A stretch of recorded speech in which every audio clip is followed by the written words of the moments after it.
1 month down, 8 more to go. 4 races down, 29 to go. Welcome to race number 5 of the 2013 NASCAR Nationwide Series season. This week, we've again gone west to Southern California and Auto Club Speedway, the land of glitz and glamour and big dreams. But could Hollywood really give us something, whether the reinvention of a former champion, or how about this one, the new guy, the underdog of sorts, looking to make it big in the big leagues? And if you're looking for a David versus Goliath story, then you've come to the right place, because out here, there are 39 Davids and 1 Goliath. At this track, history says if you're not running these colors, then you're running for second.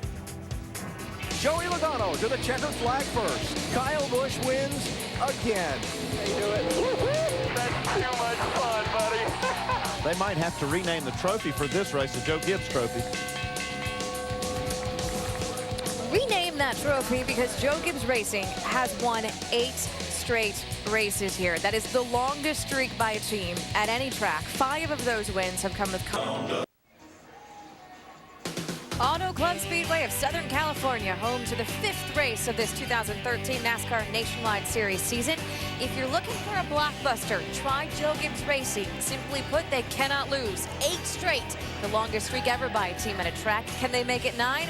Only one way to find out. Let's get this afternoon rolling. First stop, trackside for pre-race ceremonies. Ladies and gentlemen, will you please rise and remove your hats as the Charlie Company Recruiting and Retention Battalion, California Army National Guard presents our nation's colors. Please remain standing as Jeff Hamilton from Motor Racing Outreach delivers today's invocation.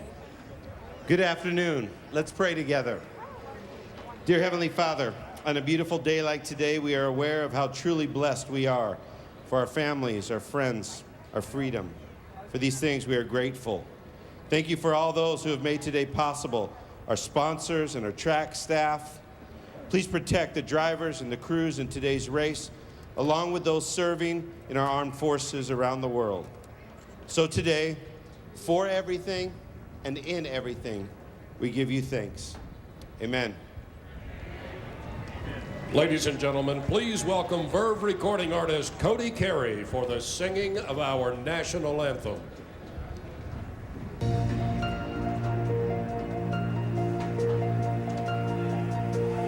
Oh, say, can you see by the dawn's early light what so proudly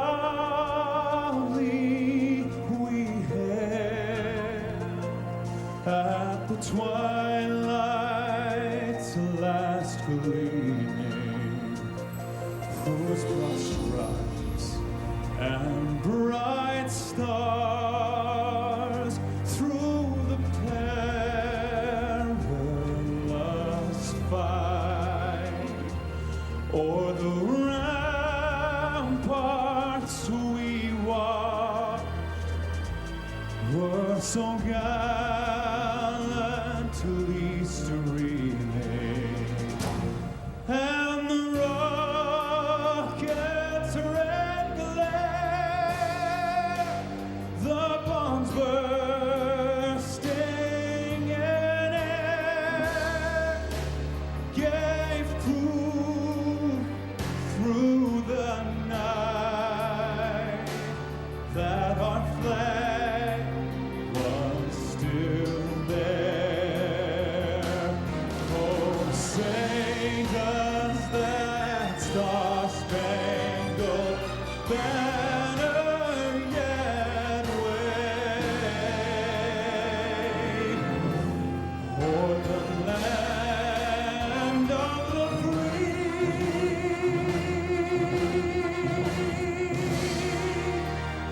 and the home of the brave?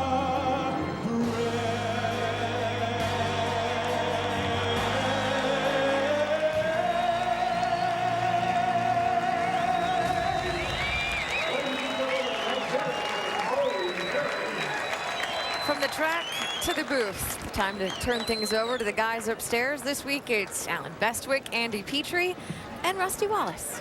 All right, Nicole, thanks. And certainly the lead story for this race is that Joe Gibbs Racing streak of 8 consecutive wins. I know, Rusty, you just picked Brad Keselowski to be the winner, but really, Joe Gibbs Racing could do it again today. Oh, absolutely, Alan. They could do it again. Look, they got the best engines. They got a great aero program, and I really think their pit crew is one of the fastest out there. So they could do it again, no doubt about that. We'll just wait and see. So while they try for 9 in a row, we think there is one team that is best positioned to try and stop that streak, Andy. Yeah, that one team is Penske Racing.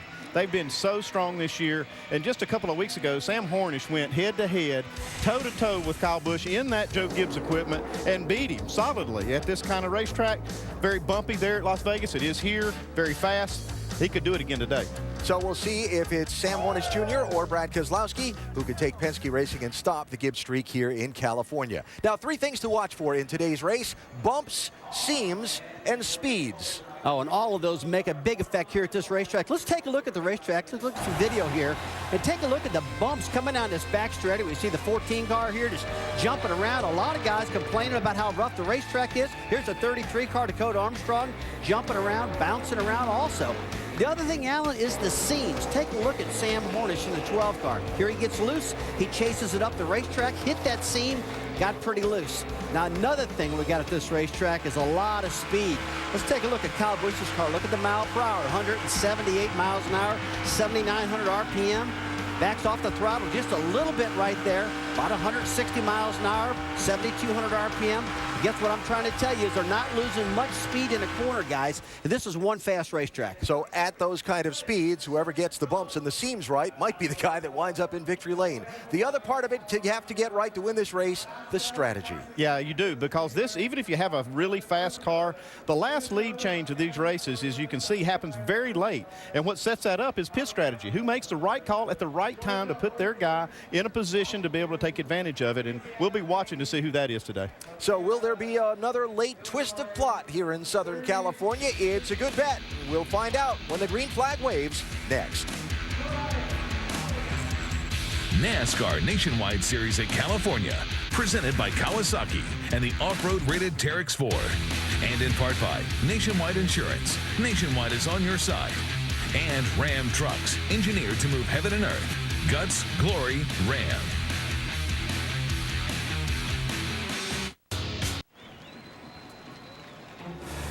A beautiful, spectacular Southern California afternoon for NASCAR Nationwide Series Racing. The command to start engine seconds away. We go trackside to Jamie Little.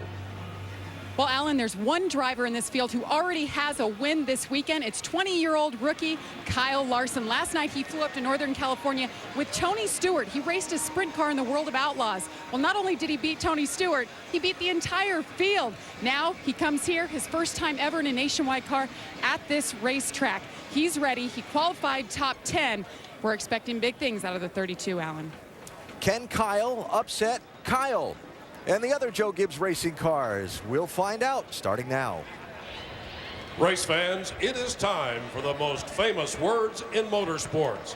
Please welcome the Royal Purple 300 Grand Marshal, entrepreneur and founder of FUBU and Shark Branding, and star of ABC's Emmy-nominated series Shark Tank, Damon John. Drivers, start your engines. Here we go. Radio check one is trying, please. You go ahead,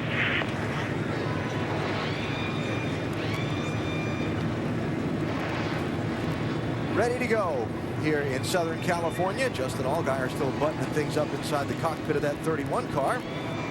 Everybody else looks to be ready to roll out onto the racetrack and get this started in just a moment. It's NASCAR Nationwide Series action from California. Our telecast today presented by Kawasaki, and we invite you to check out NASCAR.com/RaceBuddy and watch the race coverage live, including 10 HD live race views, live chat, and live leaderboard. NASCAR.com/RaceBuddy. Our ESPN in-race reporter today is going to lead this field to the green flag. Kyle Busch, 2 for 4 already this season in the Nationwide Series. We'll talk with him on the pace laps next.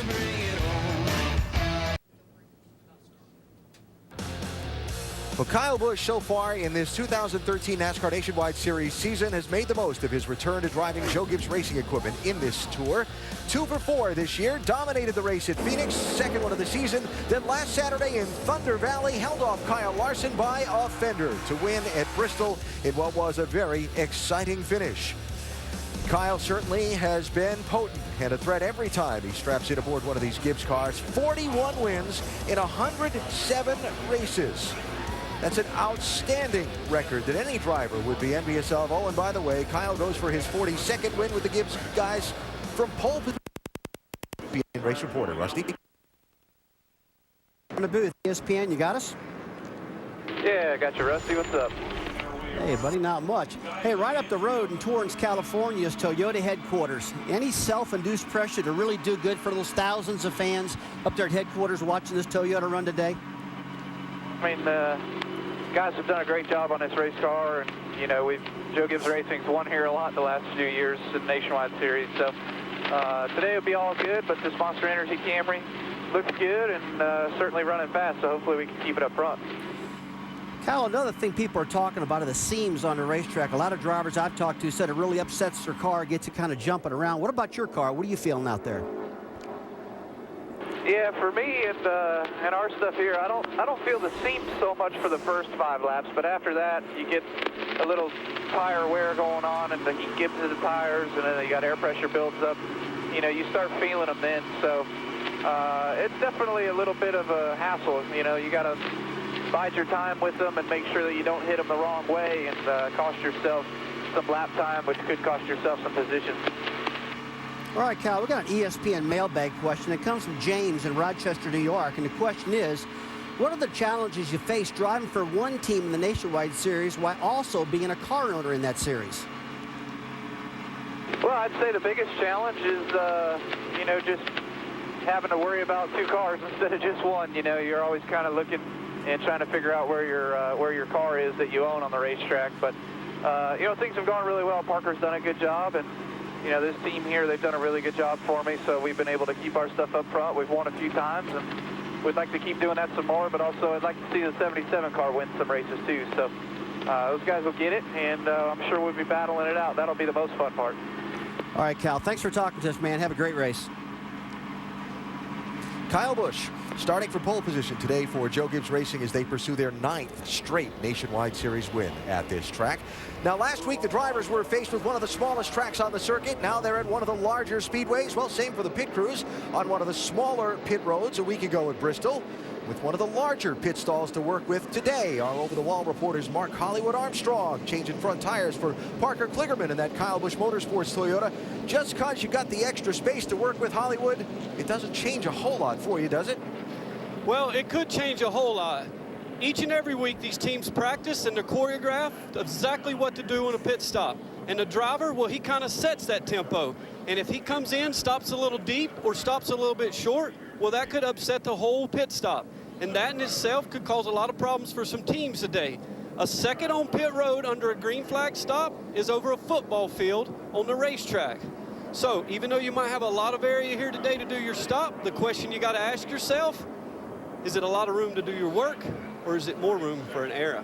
Guys? Don't need that. So still got to do the same things and got to do them well on pit road here today. On the racetrack, we will ride along with 8 teams with our ESPN high-definition onboard cameras today. Trevor Bain has got our Nationwide insurance camera aboard his Ford. Boys, we're coming to the front today at the beginning, and we're going to be fast. That's all I want to know. Let's do it.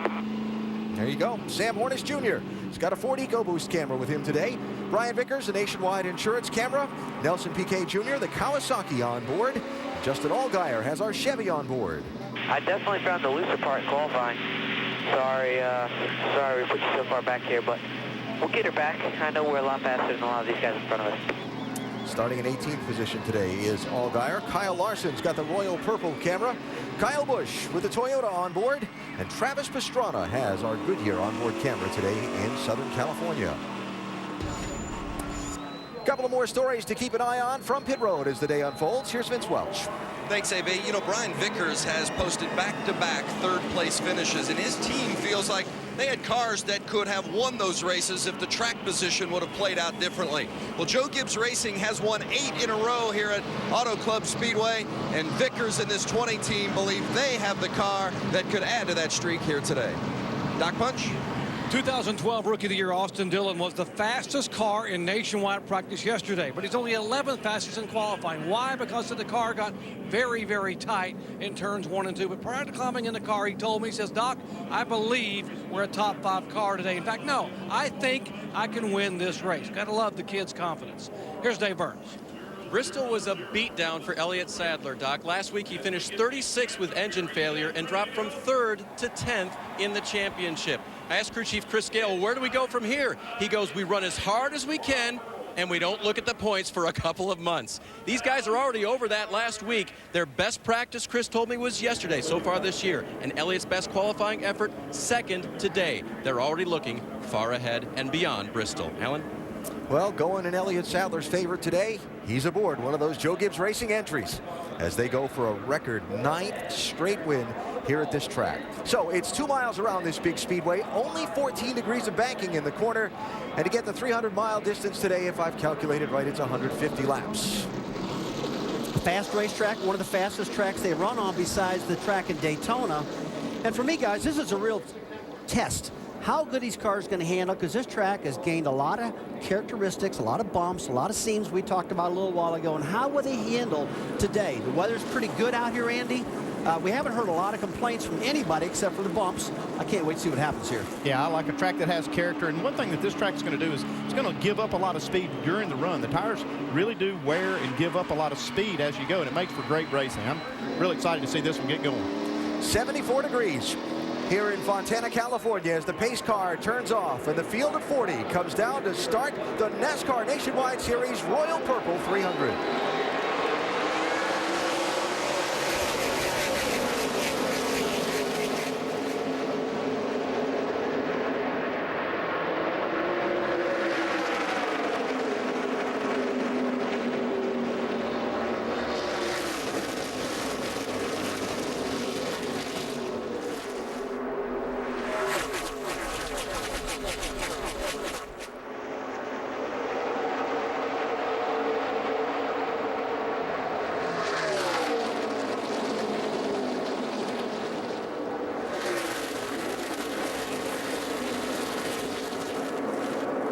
Elliott Sadler in the 11 gets the outside lane run, and he's going to lead lap 1. Well, maybe not. That was awful tight right there. A little while ago, they just finished the Cup Series practice. So we were noticing in practice, they were running all over this racetrack, Andy, on the bottom, the middle, the top preferably, and it looks like these guys can go anywhere right now. Yeah, it seems like the Cup cars like a little bit higher line earlier in the race than these cars do, but I did see Brad Keselowski try that top groove right there right off the bat going into turn 1. I thought Keselowski was trying to flat-foot it through that first set of corners to try and get to the front, because I think he feels a sense of urgency that with these 3 Joe Gibbs cars at the front and their record of winning here, he feels he needs to get up there and lead this race and show them it's not going to be an easy day for him. Well, as a driver, I would feel that same way, Alan. He knows these guys have been fast every time they come here. He also knows the problems. Last time he was on a big racetrack, I believe Las Vegas, they tore a splitter off the front of that 22 car. And Andy, from what I hear now, he's got a new setup in that car. Yeah, he got a little different setup than he had at Las Vegas. It looks like it's working pretty good, at least early on. We'll see how it holds up during the long part of the run. Looks like he had thoughts of going 3 wide between those 2 Joe Gibbs cars. Good racing for the lead here. All the way down on the apron, looking for some grip. Yeah, this track's not wide enough that they have to go down and use the apron too. It's a wide track, and it's slick out there, even though it's only 74 degrees, like Alan just said. This track has got a lot of character. It's built in 1997, hasn't been repaved since. And because of that, you know, these guys are liking running on this old surface because they get to use the whole racetrack. Yeah. And the tire that Goodyear's got now is pretty good, too, for this type of racing. Look at him fan out. Yeah, I'm watching Sam Hornish. His car looks really good down the bottom of the racetrack. He's not letting those leaders get away by any means. Red and white car is Hornish. There's Sam in the 12. I got to tell you, Alan, I still have a hard time looking at the 12 car and the 22, thinking they're still Dodges when they're Fords out there running right now with that big Yates horsepower under the hood. And Brian Vickers in that 20 car flexing his muscles a little bit.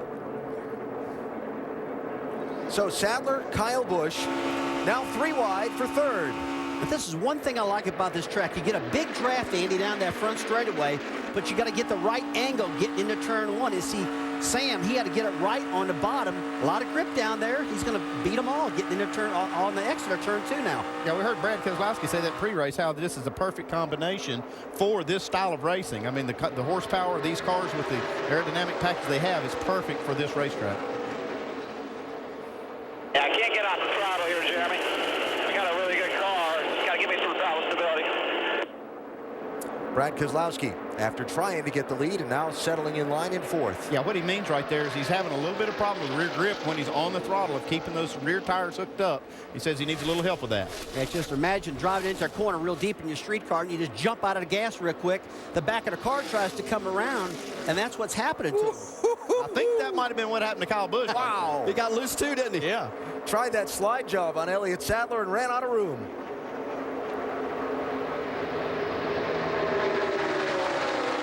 Here comes Hornish. Man, he got a good run down that back straightaway.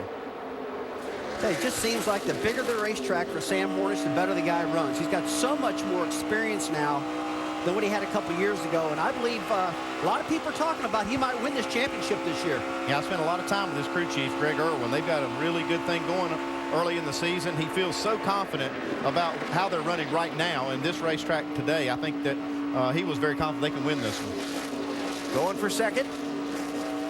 Whoa, baby. You can see Sam really sawing that wheel, though. Wow.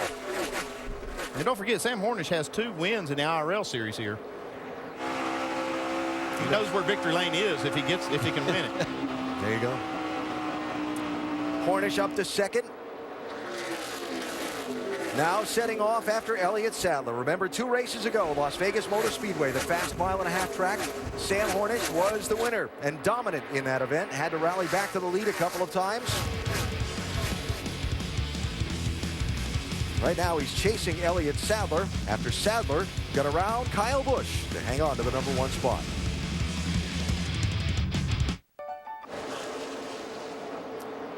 "60 miles to the east of downtown Los Angeles along the I-10, or the 10 as they call it around here. It's the Auto Club Speedway of Southern California. NASCAR Nationwide Series running 300 miles here today. Our telecast presented by Kawasaki. Elliott Sadler in Joe Gibbs Racing's #11 Toyota out in front. A pretty good fight for second now as Kyle Busch, 54, who started on pole, is trying to find a way back around Sam Hornish Jr. in the 12. Hello. Well, there's one way. A little side draft down the front straightaway. That'll slow up that 12 car a little bit. Tries to make that pass down low. We'll see what happens when he gets down to turn 1. We saw Hornish do it with some grip down there earlier.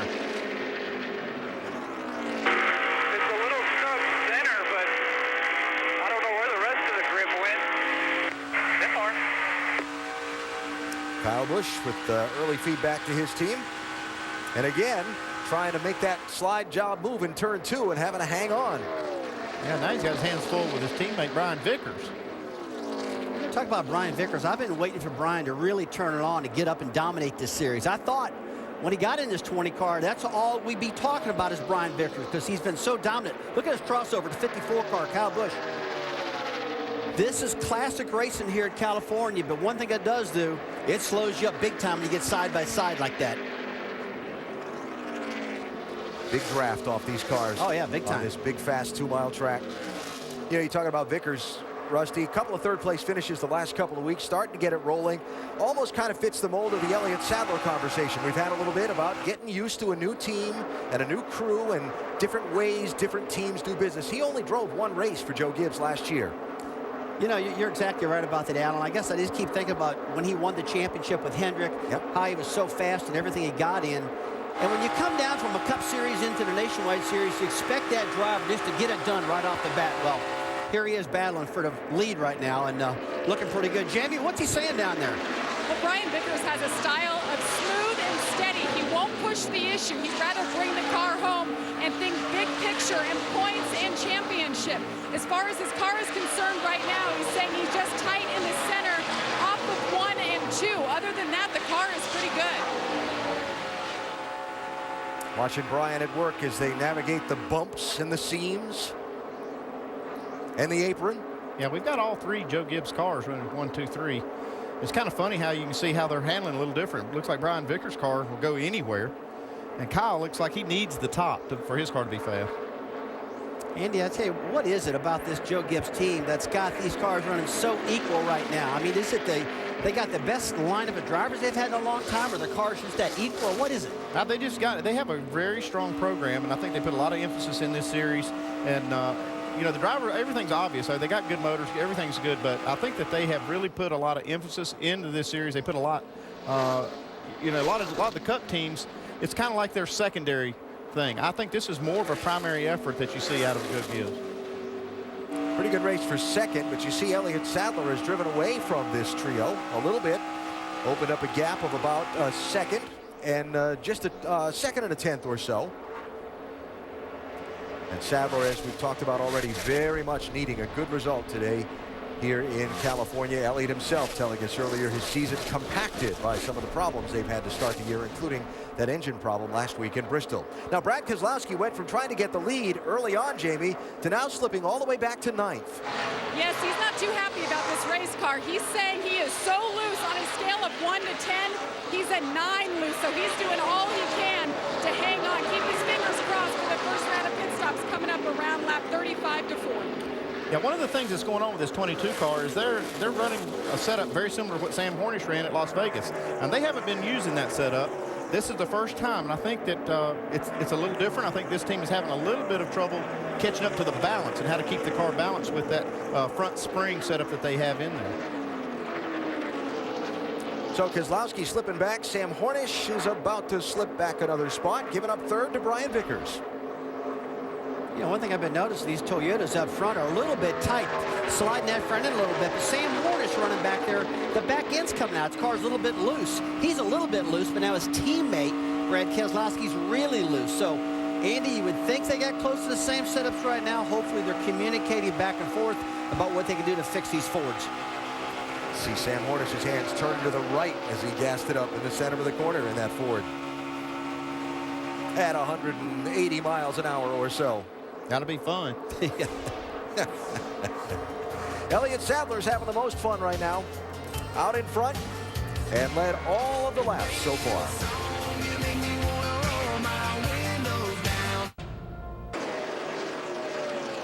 Back live in Southern California with the NASCAR Nationwide Series, and Elliott Sadler, the story, but not because he's leading like he was when we went to the break, because he's in 4th place right now. A couple of moments ago, off of turn 4, Sadler suddenly slowed. Pulls down to the inside of the racetrack, loses the lead, then comes back up to speed a moment later after frantically flipping switches inside that car. Dave Burns has more. Alan, here is what he reported to his crew immediately upon dropping down to the apron. What do you need, Elliot? What's going on? Ignition. Lost ignition, caught on fire. I'm on V-Box now. Do I have to do anything different with the V-Box? No, just use the V-Box and go. Is everything working fine now? Yeah, you got to give me time to look at everything, and I'll report back. After he had a chance to look at everything, he reasoned that his gauges were working well, and that fire he described as a puff of smoke out of the wiring. That startled him. He said the engine cut off then, and that's when he switched ignition boxes. He's back up to full song now, but the team obviously concerned. Of course, this coming on the heels of Sadler falling out of the race a week ago in Bristol, Tennessee, when something went wrong under the hood of that 11 car, sent him behind the wall, and to a terrible finish. Sadler dropping all the way to 51 points off the lead in the Nationwide Series Championship. Hoping to avoid a similar fate today here in Southern California. Sadler's first gangbuster this year, a little bit more of a struggle. There is an urgency to get going on behalf of that 11 team. And they've gotten going again after that hiccup a minute ago. Yeah, just looking at the lap times, and for a couple of laps there, he was the fastest car on the track. So that tells me that the car is fine. They've got it fixed now. But, Rusty, that's got to be a huge distraction after leading the race and the thing just shut off and you get smoke in the cockpit. Yeah, the thing is, I'm wondering about, he saw fire up there. I mean, whenever a driver sees enough of a short or a mechanical failure that fire shoots out ignition boxes, something major happened there. He's on the B box, like he says. There is no C box. It's a B box. He's got his backup ignition going right now. So far, he's okay. So that gives the lead to Kyle Busch. And just watching as Brian Vickers starts to try and track him down. And watching how Kyle was running right between two of those seams through the corners in 1 and 2. Vickers getting by Sam Hornish for a second a little bit ago. And you see Sam dropping back a bit in third spot. Giving up a little time here. More on the 12 from Dave. Alan, Rusty's experience spotted it earlier. He is free off the corner so much so that they're going to make a major adjustment on that car when he pits here the first time down pit road. Yeah, he's just going to have to stay working on this thing on the next pit stop. Some air pressures, maybe some wedge, some track bar adjustments, something like that to get this car back going again. But his teammate, Brad Keselowski, looks like he's experiencing the same thing. But look at Sadler now. And you just showed us a little while ago, he's back at being the fastest car on the racetrack right now. Yeah, you can see right there just how much faster he is than the leader, which is Kyle Busch. You can see his car works so well. It's handling great down there on that apron. So from 1 second in the lead to 4 seconds behind for Elliott Sadler when he had to slow and switch to that backup ignition box. Behind Sadler, little gap, back to a very solid 5th place run for Parker Kligerman in the Kyle Busch Motorsports 77. Back to the bow, baby. Slow tight on exit. Oh, I mean, right in the middle. Sorry. Able to manipulate it with the throttle. Keep working here. Bad to the bone. Yeah, he's feeling pretty good about his car, and he's in the top 5. He's a very confident little driver. He's driving that car hard. When you talk to him, he talks with extreme confidence and excited. He thinks he's going to get in victory lane real quick. They got the Joe Gibbs engines in those cars this year. Had the triads last year. Probably not a lot of difference, but you know, looks that is one big change from last year. Good mover in the early going. Austin Dillon started in the 11th position and up to 6th. Yeah, it was surprising that he started that far back because he was the fastest car in the final practice session. So expected him to start further forward, but it looks like he just had a bad lap qualifying. His car is good in race trim. 7th is Regan Smith in that 7 car. Smith started in 16th. Nice move in the early going there for Regan Smith. Now, second to go. Watch Joe Nemechek in the 87 car. Whoa. He and Brad Sweet saved that in the 5. Great job. And we stay under the green flag. Now, in last year's race, the first pit stops by the leaders came under the green, and they happened at lap 32. Just a little bit away from that now, so we'll take a break here. Come back for all the action on the pit lane.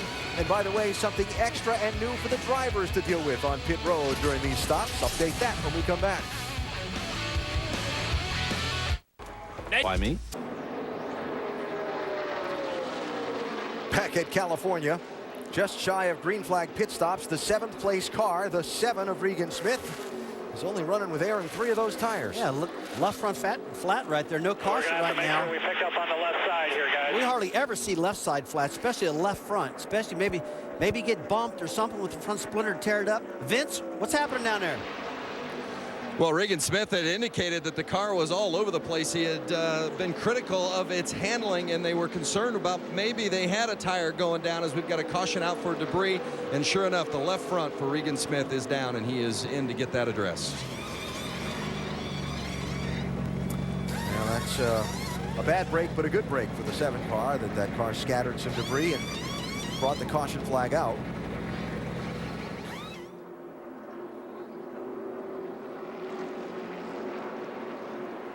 Yeah, didn't have any contact with that left car. When you lose those left fronts, you just wonder if the splitter got into it, maybe caused it to go down. We see a lot of that with the left rear flats nowadays.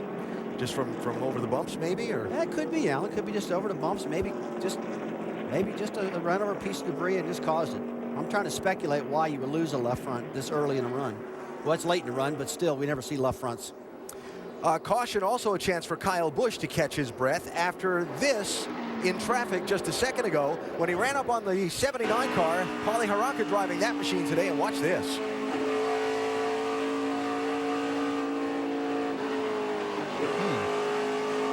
Easy here. Still good out back. And you know, Alan, as a driver, here's Kyle leading this race, and Kyle's probably thinking, here, the guy sees me coming. He's probably going to pull down out of my way so I can keep my momentum going. And Paulie didn't see it that way. He just kind of held his line and made Kyle get out of the gas. Well, he got away with it. He did. First caution out. Mike Wallace going to get the free pass to get back on the lead lap. Mike Bliss had made a green flag stop just before the yellow. Bad break for the 19. And the crews get their first chance to get their hands on these cars. Some, like Brad Keselowski's team, really could use the chance to work on these machines here under this first yellow. An extra speed zone on the pit lane. The timing loops are in different places this year than they were a year ago. See if that trips anybody up with a pit road speeding penalty, Dave. Hopefully not. Sam Hornish running fourth now and leading the championship, running third actually right now. Sam is going to take 4 tires. His car was definitely free off the corner. They're going to make a wedge and an air pressure adjustment for him. As for Elliott Sadler, recovering from his engine issues earlier, he's going to get 4 tires and just an air pressure adjustment. They're going to give him some grip. Jamie? And on the right side of your screen, Brian Vickers, tight center, 4 tires, fill it up with Sunoco fuel, air pressure, and track bar. Meanwhile, your leader was Kyle Busch. He said he's tight center. Right rear wedge adjustment, 4 tires, down and away, 14.9. He will win the race off pit road, Alan. Nice gain for Brian Scott's team. Kyle Larson's team also gains a couple spots. And Parker Kligerman's going to give up a few on the first pit stop. Elliott Sadler led early. An ignition problem dropped him to 4th. Kyle Busch took over and has led since.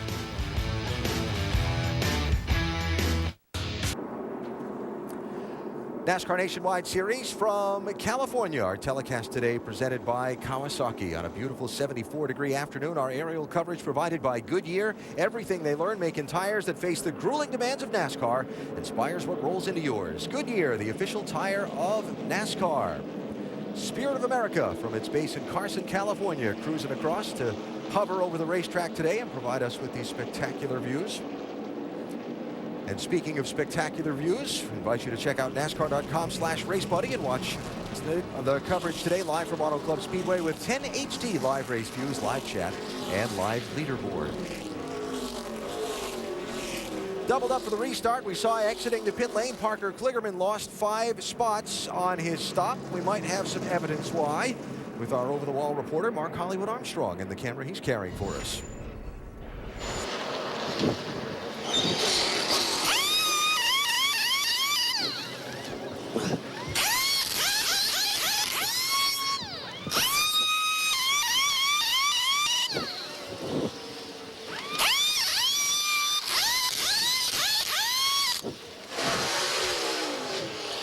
That was actually a good recovery. Good job. Missed lug nut, but good recovery. Had one pop off and wind up on the ground. You got to have them all there when you leave. So Parker Kligerman will line up 9th for the restart when he came down the pit road 5th. Kyle Busch's team holding the lead. He's chosen the outside lane for the restart. It's Brian Vickers to his inside in that bright yellow number 20. Then Sam Hornish Jr. and Brian Scott in row number 2. And looky who snuck up into row number 3 alongside Elliott Sadler, Kyle Larson. Brad Keselowski going to be back in 12th position after his crew had a chance to make some adjustments on that one and see if it'll help him in this run of the race.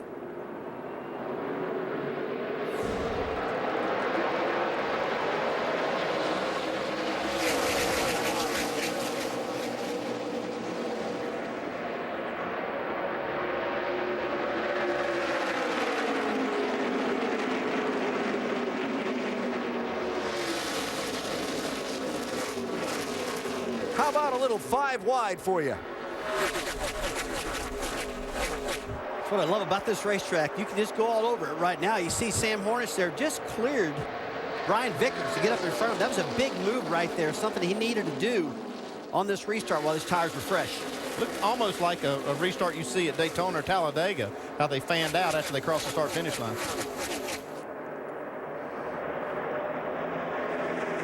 I'm interested to see how Brad Keselowski's car is going to do after this adjustment. He was really loose, and so was Sam Hornish up there in that 12 car. He got way too loose.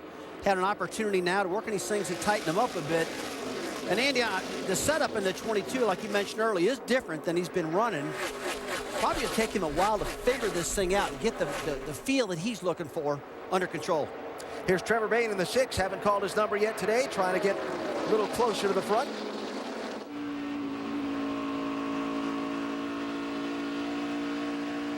I tell you, on these restarts, when those tires are fresh like they are now, as a driver, you want to get all you can as quick as you can.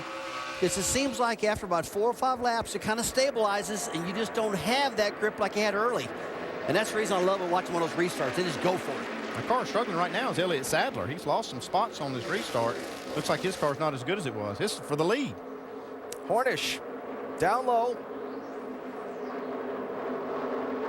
Trying to make it stick alongside Kyle Busch. Let's see how far he drives it into 3.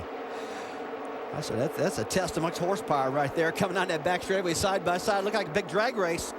Yeah, it's like to have that car handling on the straightaway, isn't it? That's right, man. You got to have that good handling power. Look at that power in that 12 car.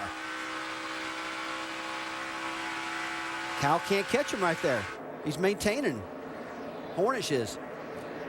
So the Las Vegas winner goes to the front here in California.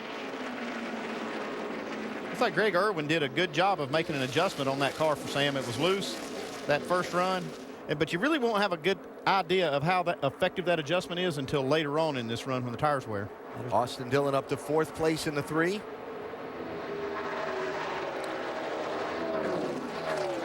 Well, you see just how rough that back straightaway is. Really rough. A lot of drivers talking about it, but you know, I like it. I mean, a track doesn't have to be perfectly smooth. I like it when it's bumpy so I can slide around and make some passes. Travis Pastrana in the 60. Trying to pick up a spot on Justin Allgaier. The speed for 12th place. Another one of those tracks Travis has never competed on before. Alan's really focused, though. I talked to him yesterday down at the garage area. He's got a lot of confidence with this team. Kyle trying to come back.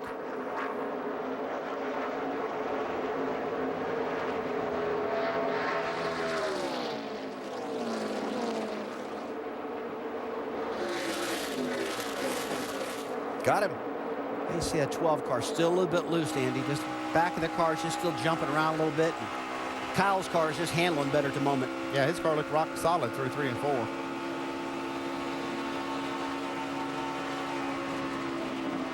One thing you got going on here, we talked about it earlier, is the draft, and it really does seem to equalize these cars. See, here comes Sam right back. We were looking at telemetry earlier. This guy's about 180 miles per hour getting into turn 3 and a little bit faster getting into turn 1 because of the D-shaped front straightaway gives you more speed going into turn 1. 3rd place, Austin Dillon. Now you see Elliott Sadler seems to have his car going again. Lost a few spots after the restart, but he's getting them back.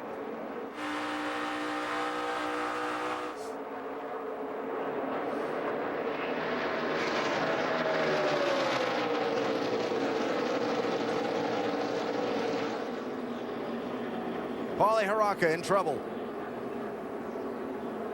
That is a huge blow up on that engine. Looks like that could be a fuel line.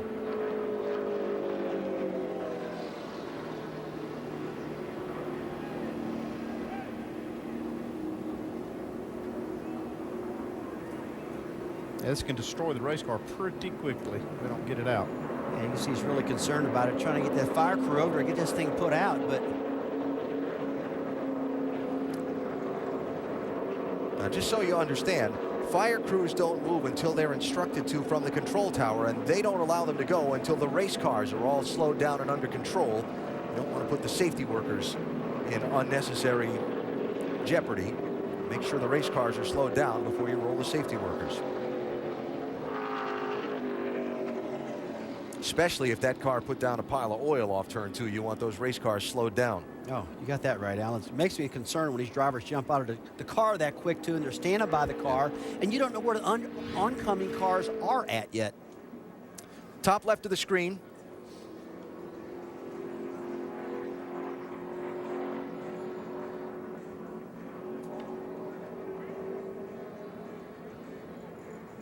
See, he knew he had a problem, but it didn't become as obvious until he got pretty slow. You can see right here. looks like it could be like fuel related, because if it was oil, I think you'd see a different kind of smoke. You know? What I saw out of the back of that car was something flopping from behind the car. It looked maybe like an oil line was broke loose. It was just dangling behind the car. I was thinking maybe it was part of a brake duct that got sheared off and by whatever all else was coming out from under it. And Alan, that could be, because it had that look of a line or a wire or something. Something caused this problem from what was flying out of the back of the car. Well, Paulie, the Duke University graduate and competitor and winner on NASCAR's K&N Pro West Series, looking to make a number of starts in the Nationwide Series this year, like all drivers, as he's able to get funding together to do so. He was running 25th and is now out of today's race here in California. Leaders were just in at lap 35. 10 laps later, Andy. Well, you'd want tires. These tires would really give up quickly, and 4 tires would be nice right here. They just have a limited amount of sets in the pit area, so they've got to really budget them. So you can see Brad Keselowski wants to come really bad. He didn't. He wants to. Yeah, he wanted to. And you do. You really want to make this pit stop, but it's you have to make sure you don't run out of tires by the end of this thing. 18th place, Nelson Piquet Jr., the first one of the lead lap cars to come down the pit lane. So second caution is out today here at Auto Club Speedway of Southern California. When we come back, a man part of that Joe Gibbs Racing streak of consecutive wins here, because he's the defending winner of this race. He drives for Penske Racing in their Fords now. But Joey Logano joins us in the booth when we continue.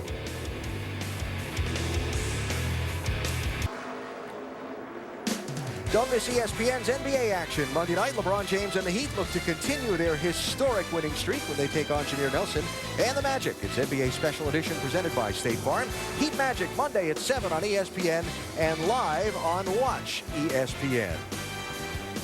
25 in a row. Any race driver would be envious of that kind of a winning streak. A winning streak that Joe Gibbs Racing had continued in this race a year ago by this man, Joey Logano, the defending winner of this race. Then you were driving for Joe Gibbs Racing. Now you're driving for Penske and start, 6 tomorrow in your Sprint Cup car here. Thanks for joining us. Thanks for having me on. Should be a good race tomorrow. I feel like we got our Auto Club Ford dialed in pretty good. I feel like the track really heated up the last practice, so we got some adjustments we're going to make tonight. Now, I want to ask you about that streak. When you came here last year, it was 7 in a row going for 8. Pressure when you have that kind of record behind you you're trying to continue? Well, obviously you want to keep that record going, but you know, the JGR cars have been very strong. I got 2 wins here in a JGR car, and you know, Adam Stevens and the team that's with Kyle now, very fast team. Those guys are good, and I'm looking forward to get out there in the 22 car and see how that Ford runs.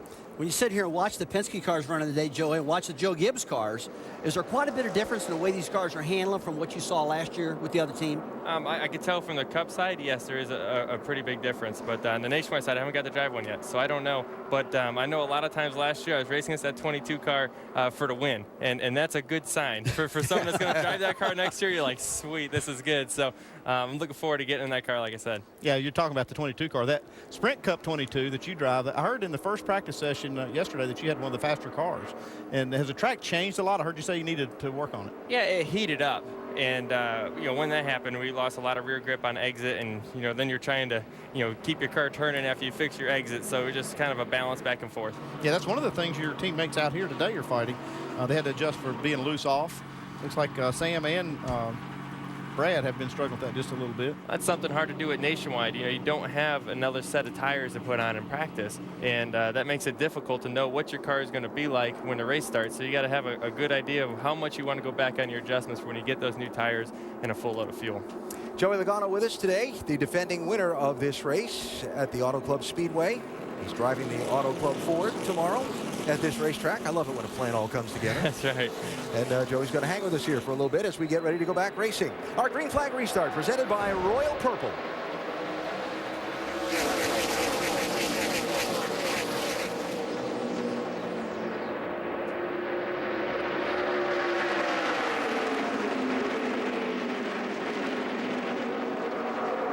Whoa, Elliott Sadler in the 11, having trouble getting into turn 1, caused Keselowski in that white and black 22 to have to lift out of the gas. And you can see Sam made a clear pass right there on Kyle Busch. That was such a key move to get that car in front of him on Exeter turn 2, and his car in restarts has been really good low. that's key here, having a good car on restarts, because this is when you're going to make most of your passes or lose most of your spots. So you have to be aggressive here, and this track is so much fun because you can go 5 wide, and then you got to get in line and run down that draft on the straightaway, and it keeps it entertaining for the driver. Joey, how long can you go on a restart before you start feeling the tires go away? That real instinct grip just leaves you. It's about 5-6 laps or longer. I wish it was 5-6 laps. It goes away pretty quick, especially if you're towards the middle of the pack and you got no air on these things, and you're sliding around all over the place. You've seen the 22 come off that corner all kinds of sideways. So the guys up in the top 4 or 5, they got a ton more grip, and they can go maybe 5 or 6 laps, like you said. I guess it's amazing. I'm watching Kyle Larson, this 32, just how quickly he's caught on to these cars.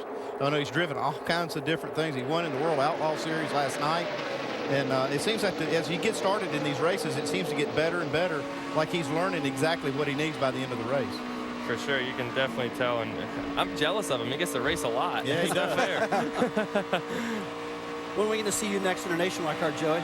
Talladega is going to be my first one, Discount Tire Ford, and work with Jeremy and those guys down there, so it should be good times. Do you miss it?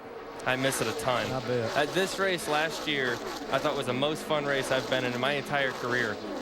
Just because you can't get away from the guy, and there's 4 or 5 of us the whole race just slicing it up back and forth, and it was so much fun, and this is one of my favorite racetracks to come to. Another guy to make note of, a young guy in this race, 98 car. Driven today by Kevin Swindell. Nationwide Series debut for this year. Was supposed to race at Vegas. Qualifying got rained out. They hadn't run yet this season. Didn't get a chance to be in the field. Guy with a lot of talent. Obviously a famous racing family name also. Yeah, absolutely. We saw him last night at dinner, talked to him for a little bit, and it's a cool looking car. This particular car, check on the lead here, Rusty. Kyle trying to come back on Hornish. Hey, these two just can't leave each other alone. They've been battling back and forth all day long.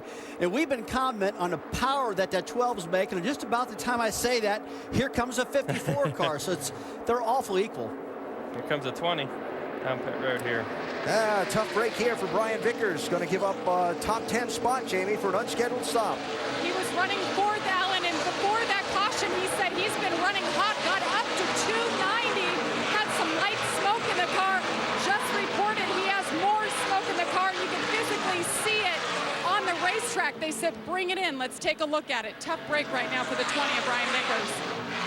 That's a couple of problems so far for the Gibbs cars. We saw the ignition go out on the 11, and last week at Bristol, Elliott Sadler had some problems with the Joe Gibbs car. I noticed Toyota Motors have been having a struggle on trying to keep them together, but 290 is very, very hard for a motor to stay together. And you can see him looking over it now. Joey, Must be earlier, running not you very heard well. Elliott Sadler saying, Joey, that his car actually caught on fire. The ignition did. He lost the box number A, had to go to number B. So he actually saw a fire in the dashboard. It's something I haven't seen as a driver. I've never seen that. That's the first. Yeah, can't be a good sign. So while Vickers is on pit road with the hood up, and another one of the championship hopefuls having another tough day, here comes Sam Hornish Jr. going for the lead. That 12 car does handle down that back straightaway. Yeah, while all this is going on, you see young Austin Dillon back there trying to run these guys down while they're racing side by side off at turn 2, and that'll slow a car down big time. You see Kyle up there. What was he, about 3 inches off the wall there? Riding high, not scared to die. Look at that run he gets on that straightaway, though. Gets back underneath Sam and side drafts him there. That's the cool part about this racetrack. And Sam's going to run the top here and probably do the same thing in the 3. We talked about it in the pre-race about the seams of the racetrack. A lot of drivers talking about the track being bumpy and rough, which I kind of like. But as a driver, what do you feel when you hit those seams? Oh yeah, it bounces you around a lot, and something we have to look into is you're hitting the splitter a lot. And this race not being as long as the Cup races might not be as big of a deal, but wearing through that splitter is something we're going to have an issue with tomorrow, and making sure there is some splitter there left for the end of the race, because that's a big balance change when you don't have it. Fight for the lead on the left. One of the championship hopefuls being pushed to the garage on the right, Jamie. Well, I'm following crew chief Kevin Kidd right now, talking to his driver, Brian Vickers. Brian said the temperature is now 240, but we cannot work on it on pit road. They're going behind the wall to assess and see if they can get back out. Well, it was at Daytona when Brian Vickers was contending to win the race and had an overheating problem and lost 5 laps in the pits.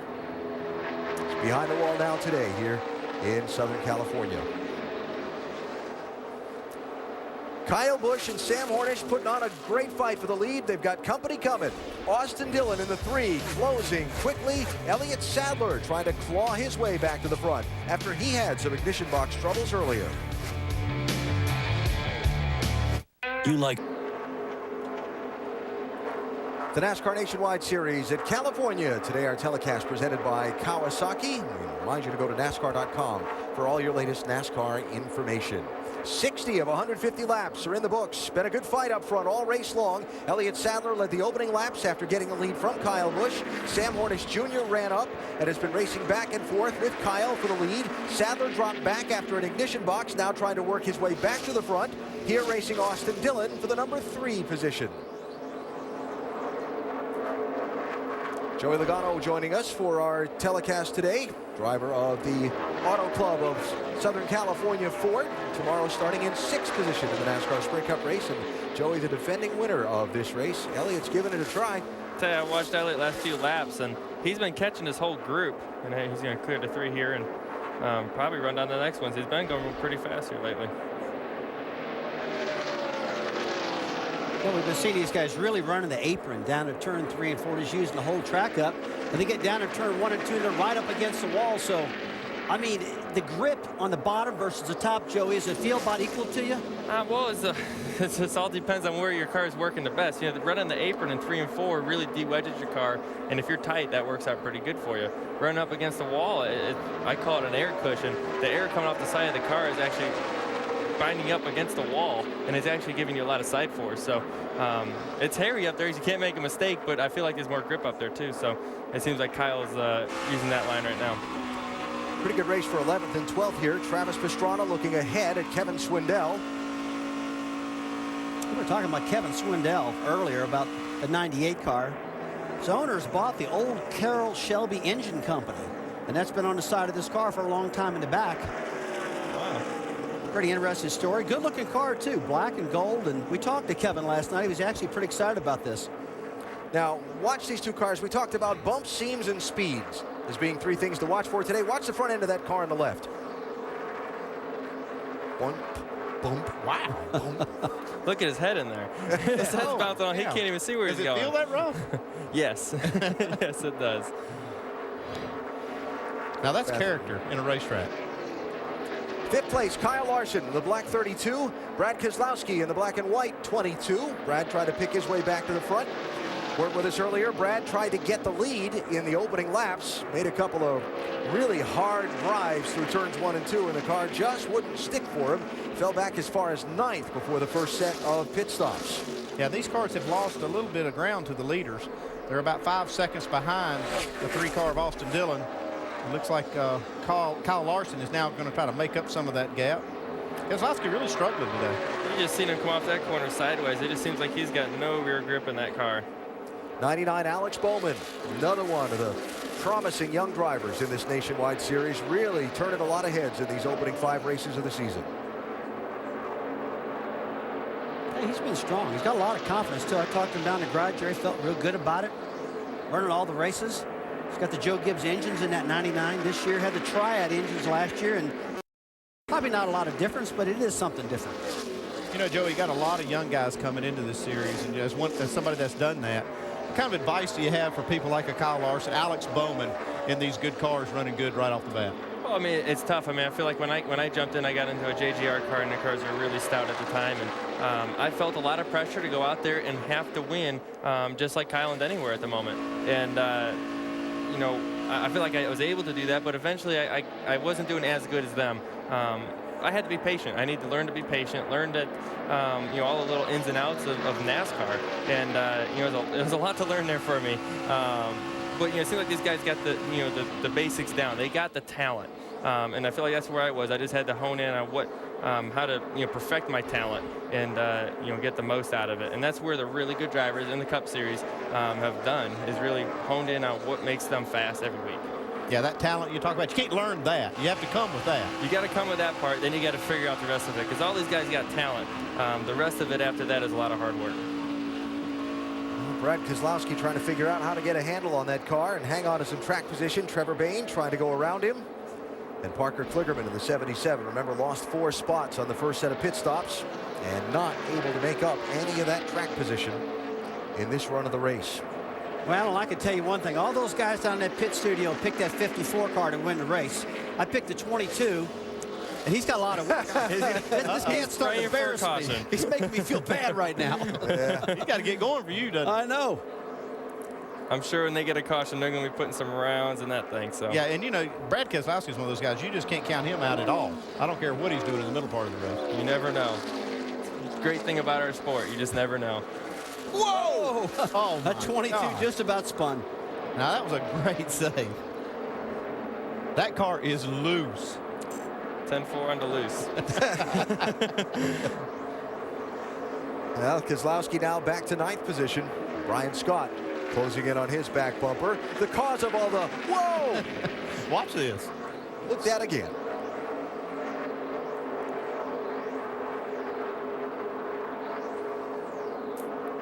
And that's only at about 175, 180 miles an hour. I can tell you it didn't look as bad the second time we saw it as it did the first time. I think the problem with that, though, is, you know, once you slide them once, now your car's just going to be looser as you put more heat in your rear tires. And it's hard to cool them back down when your car's loose or your car's tight. It's hard to cool off the right front tire. So, you know, paying attention of where the heat is in your tires and keeping your balance where you want it for longevity in a run, that's very difficult. Out of the right rear and get the track bar down. Slotting for the next pit stop is Keselowski and his team. Lap 35 was the first one. We're not all that far away from what would be another set of pit stops, as Jeremy Bullins talks back to his driver or his team, more likely on their private channel. Kyle Busch out in front. He stretched it out over Sam Hornish to nearly 2 seconds under a long green flag run here in California.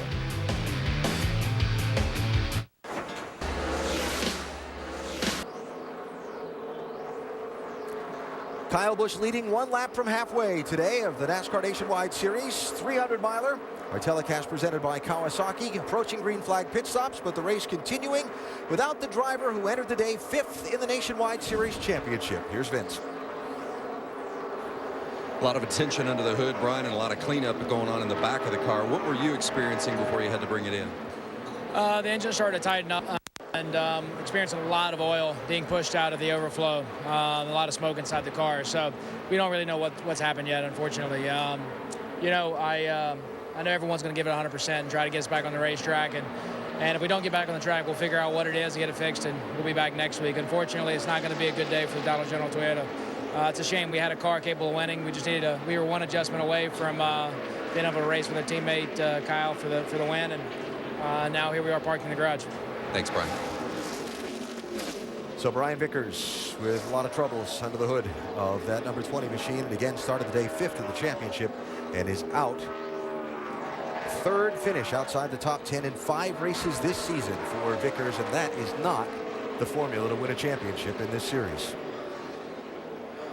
Well, Kyle Busch getting back behind the wheel of Joe Gibbs Racing Equipment. I know we've talked about it a lot this season, but you better be prepared for us to talk about it a lot more, because they have proven in the past and are proving again that is a potent combination. Yep. And you can see he's already led more laps this season in Joe Gibbs cars than he did all of last year. You got to believe him getting back in this car has built his confidence way up. And some of this information is going to bleed back to his own team that he's trying to get going, which with him driving last year couldn't get it going. Nothing like this car is doing now. It for sure does. You know, me being able to run a lot of nationwide races last year and winning 9 of them, that's a lot of confidence, you know, and you feel, you know, pretty good about yourself going into a cup race, and that transfers over, and, you know, momentum is confidence. That's what that is, and you can gain a lot from running really good in nationwide races. Joey Logano, defending winner of this race, joining us. Joey starting 6th tomorrow in the Auto Club of Southern California Ford for Penske Motorsports. And looking to take home a win here at the track his race sponsor sponsors, if that all makes sense. Now, all of a sudden, we see Sam Hornish now starting to reel in Kyle Busch. He ran the fastest lap last lap. Sorry about that, Andy. First of the green flag pit stops comes as Kyle Larson gives up 5th position to come down the pit lane. Jamie? Well, he's had a pretty steady car all day long. Just a little bit tight center, and it gets worse as the run goes on. Now, earlier in this run, he actually scraped the wall on the right rear just a tad. So they're going to make an air pressure adjustment here. They'll fill him up with Sunoco fuel and take 4 tires for the young 20-year-old rookie. Jamie, thanks. I mentioned earlier that NASCAR redid the scoring loops, the timing loops on pit road for this race. All of the teams were told about it in the pre-race drivers meeting, and all the crew chiefs had the updated information. We did not see any pit road speeding penalties under those first stops. Here's Brian Scott coming down the pit lane. Dave? AB, he said his car is pretty good. He just keeps getting jumped at the front. Needs at the start of the restart, so he needs a little bit more of what he had last time, which was a track bar and air pressure adjustment to tighten the car up just a little bit. That's a 2 of Scott on pit road right now. Jamie? And Brad Keselowski, who we've been documenting, been extremely loose all day long, wrecking sideways. In that run, he said he was actually 60% better. They need to go back on what they had yesterday. Said they're not even close. They're going to go down on the track bar, 4 tires, and make an air pressure adjustment and see if they can get this car tightened up for Brad Keselowski. Dave? Sam Hornish was running in the 2nd position, and he will watch his teammate go away. First, let's go to Elliott Sadler in the 11 car. This car was pretty, he wanted more neutral entry going into turn 3. So they'll make adjustments for that for Elliott and a 4 tire change full of Sunoco fuel. Also on pit road with Sam Hornish running 2nd, Alan. All right, Dave, thanks. Kyle Busch, the leader, has not yet stopped. Others are 43, Reed Sorensen in, Parker Kligerman's in, Brad Sweet, Kevin Swindell all on the pit lane. Vince? And that is, as you mentioned, Reed Sorensen. He says it's still loose in the center. That's what they've been fighting all day. Sorensen is in, and they're going to make a chassis adjustment, 4 tires for Reed Sorensen. The 6th car of Trevor Bayne, it's been pretty good. Trevor has liked the race car, but he says it just needs a little bit more front grip and a little bit of side grip in the right rear. It's going to be a 4 tire change, track bar adjustment going down on the track bar, Dave. The best news for Alex Bowman is that the plan was to keep his car just a little bit tight in case it really freed up on the racetrack. That has happened for the driver of the 99 car, Bowman. The car just a little bit free right now. He comes down pit road for service. And you see the leader, Kyle Busch, in on this long California pit lane, Doc. And Austin Dillon will come in. They're going to put 4 tires on it and make an adjustment. They made an initial adjustment with air pressure so he could get in the throttle, getting up off the corner. But he said now I have no side bite getting up off of turn 4. Let's go down and check on Jamie with Kyle Busch. And even though Kyle Busch has dominated this race today, they're still adjusting on the race car. He said he's tight at both ends of the racetrack. Air pressure adjustment. They'll go down on the track bar, 4 tires, and he's down, Vince. The 7 of Regan Smith has come in. Smith, remember, had that flat left front back on lap 34. They had to come in, lost the lap, tight through the center, really loose entry and exit. They made a chassis adjustment, 4 tire change for Regan Smith. Now the 30 of Nelson Piquet Jr., they've been fighting it throughout the course of the day too. They made a lot of changes on this car throughout the course of the weekend. Had a good qualifying run. He started 5th, but they're trying to get it snugged up. 4 tires and a chassis adjustment. Mike Bliss, Nelson Piquet Jr. leaving the pit lane. And by the way, Vince mentioned Regan Smith losing a lap earlier with that flat tire. He got the lap back on the last caution. He was the free pass recipient on the last yellow flag. So on the blend off of the pit stops, lead has changed hands. Sam Hornish Jr. now out in front. That couple of laps that Sam pitted before Kyle Busch, he was able to run some faster laps on those new tires and able to get the lead away from Kyle Busch as he makes his stop. A short pit in here is such an advantage. It's risky, just like anywhere else we go, and I think Sam and the whole pit crew must have done a really good job, too, to make sure they keep up with that 54 team and getting that thing packed full of gas. Now, he hasn't lost Kyle by any means. No, no. You know, we're talking about Sam Hornish a lot today, comparing him to Kyle Busch, the way this car is running. I tell you, the Penske team has really picked it up in the Nationwide program. They have these cars in a track, a 2-mile racetrack where you run 100 and 185 into the corners, and these cars be this tight and this close in comparison today is a lot to say for both these drivers. makes it fun to watch, right? It does, yeah, because, I mean, it's not a runaway by Kyle Busch or a runaway by Joey Logano from what we're accustomed to seeing here at this track. Wow. These guys are running close right now. What a run he got off the corner. Yeah. You see a little give and take right there between the two. Yep. That'll go away later. Yeah. Joey, is there a favorite spot on this racetrack that you prefer to pass on? I know you're probably going to see everywhere, but is there one you like more? I mean, you take every opportunity you can possibly get, but I mean, I think you see a lot of passes made off of 2. A lot of mistakes are made there. That's why you're crossing over these seams, and the seams are a little wider over there. The track's flatter over there, so it's easier to make a mistake, and you want to be that guy ready to pounce and ready to take those spots. Joey starting 6th in the NASCAR Sprint Cup race tomorrow. We talked about your car earlier in practice today, and wish you the best of luck over 400 miles here to try and take home a big trophy. Thank you. I appreciate that. I think we got a really good car. I feel like I got a top 5 car in practice, so that's always a good sign. Just tune her up a little bit. Todd Gordon's going to help a brother out, and we'll get that Auto Club Ford up front. Joey Logano, defending winner of this race, joining us here today at Auto Club Speedway of Southern California. Kyle Busch is out in front of the Royal Purple 300.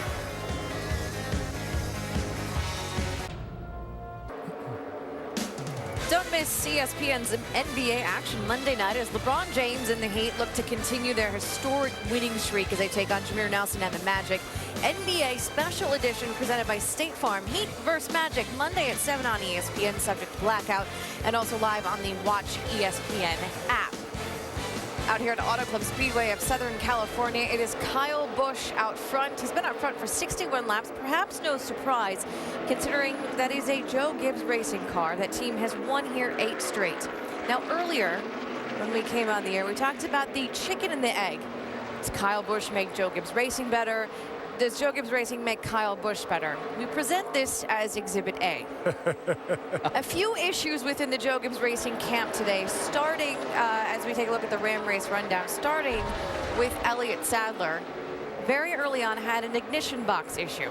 Yeah, Elliott had an ignition box issue, switched to the alternate ignition box, got back up to speed, but we did see a problem earlier in that Joe Gibbs camp. He's back up into 3rd right now. Not a good day, though, for Brian Vickers. No, and he has a problem, obviously. Anytime smoke comes out of the pipes, that's a bad sign. You can't make great horsepower without taking risk. Sometimes it bites you. And then there's Kyle Busch, still out front. Yeah, he stays up front. He's done a great job keeping his distance. He's just out front riding right now. But I'll tell you what, Sam Hornish and Elliott Sadler, I think, have pretty equal cars. We need a restart to get this race back under control because Kyle Busch is walking. So what is it? Who's the chicken? Who's the egg? Which one came first? I just think it's the combination. I think the combination of the great Gibbs package and this great race car driver, like I said, makes them lethal. Consider this. What's 10 horsepower worth? Well, at this 2-mile racetrack, 10 horsepower is worth 17 feet on each straightaway. Yeah. That's what the engineers and the engine builders told me down in the garage area this morning. That means if you're competing against the 54 car who's set the mark here today and you're down 10 horsepower, you got to make up 2 car lengths in the corners. That's a tall order against Kyle Busch. Absolutely. Just going to throw this out there. At Las Vegas, who won the race? Sam Hornish Jr. Who's in 2nd? Sam did get around the 54 with 6 laps to go at Vegas. Right now, let's go up to speed with Nationwide Insurance. Jamie, what do you got? Well, Nicole, it has been the Kyle Busch show. He started on pole here for the 3rd time. He's already led 63 laps today. Now, this is a brand new race car that they brought, and the only complaint he has had all race is that he's a little bit tight.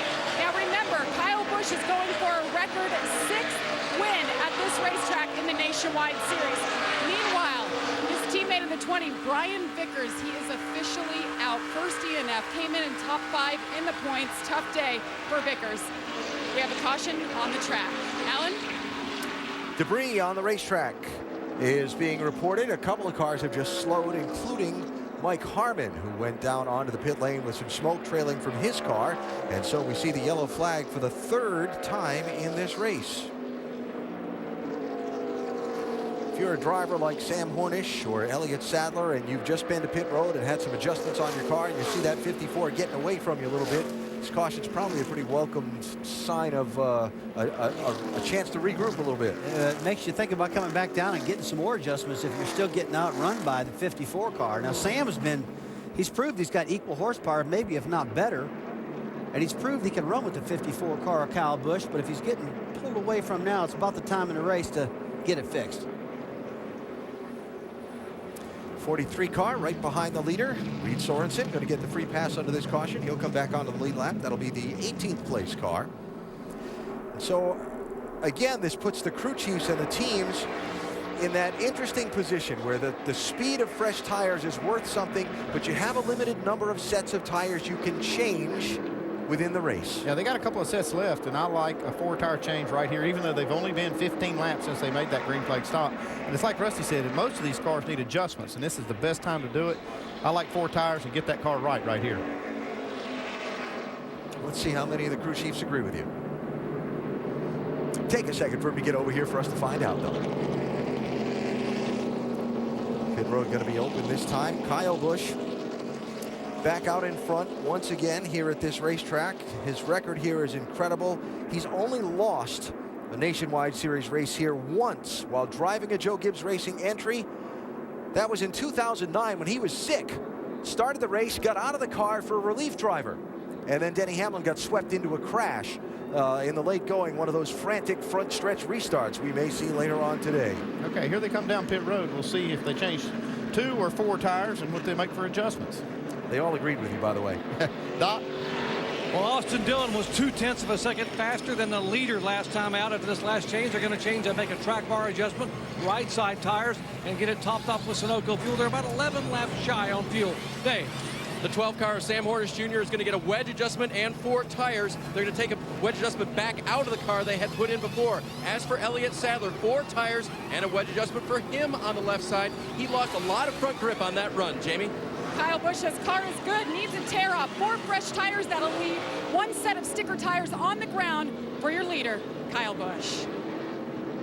Brian Scott's team with a little strategy to get some track position.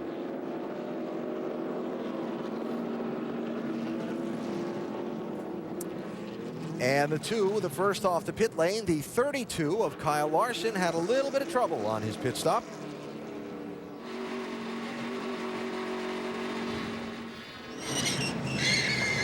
Whoops. Slid just a little too deep, still too deep. Get behind that line before they start your pit stop. Came in 6th. Remember Hollywood Armstrong talked earlier. You got that big box, but you got to park the car in a precise manner. Me?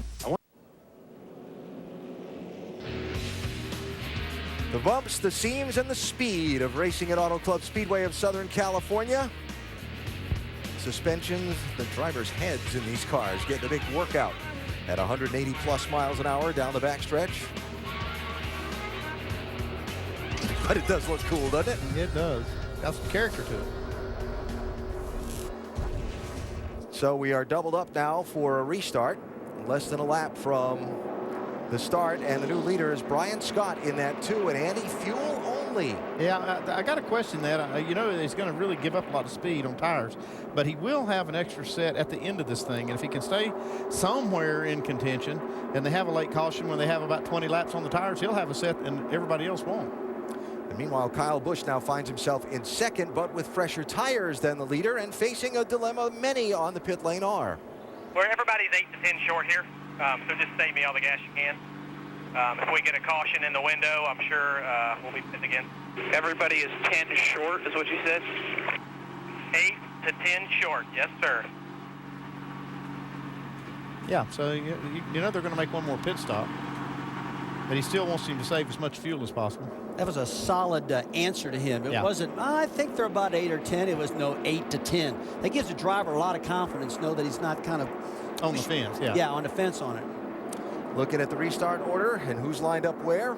3 cars of the 11 that took the wave around here, not pitting, getting between the pace car and the leader, are getting back on the lead lap. Joe Nemechek, Jeremy Clements, Josh Wise, hometown driver from Riverside, California.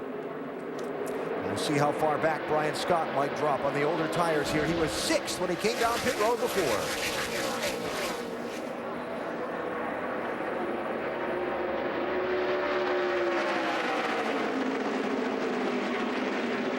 Like he's going to be 6th in turn 1.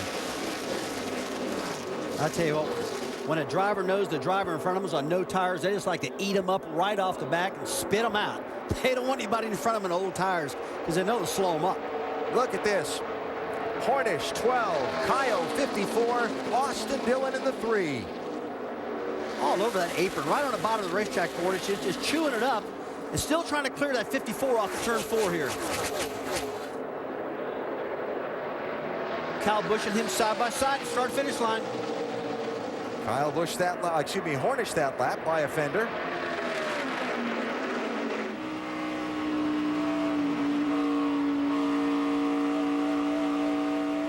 This is where that draft's going to come into play, though. You see Austin Dillon right up behind Kyle Busch. He should just shove Kyle by Sam. Boy, that Ford horsepower able to hang tough down there. Yeah, Toyota, Ford, Chevrolet, bumper to bumper down into turn 3. I tell you, the Nationwide Series has been so strong so far this year. That's unreal. Today's race has proven it. Whoa. Little abrupt move there by Dillon to get out from behind Kyle Busch. I tell you, Alan, when you got that momentum like Austin Dillon just had, and you got that speed, you want to do something with it. You just don't want to follow. At this point, with those fresh tires, it's hard to stay patient and just lay there. You want to go for it, and that's what he did. Don't look now, but Trevor Bayne in the 6 and Brad Keselowski in the 22 creeping back in. I said you can't count him out. He'll hang tough, boy. Chance to lay a wrench or two on that race car on the pit lane. I mean, look at that. Dead on the apron. Keselowski trying to pass Bayne in the 6, Vince. Well, Trevor Bayne's been pretty happy with his race cars. You see him battling with that 22 of Brad Keselowski. He was tight through the center, needed a little bit more side grip on exit, and Mike Kelly gave him a air pressure adjustment that's helped Bayne. Bayne says the car is much better this run. And you mentioned Brad Keselowski. He's just been off all day. He said the platform of this car is not right. The balance has been off. He's been extremely loose, wrecking sideways a couple times. They've thrown everything out of the last stop wedge, air pressure, 4 tires. He said it's no better. It just gets worse every lap. Now, I'll say this, Jamie, the driver's certainly up on the wheel in that car.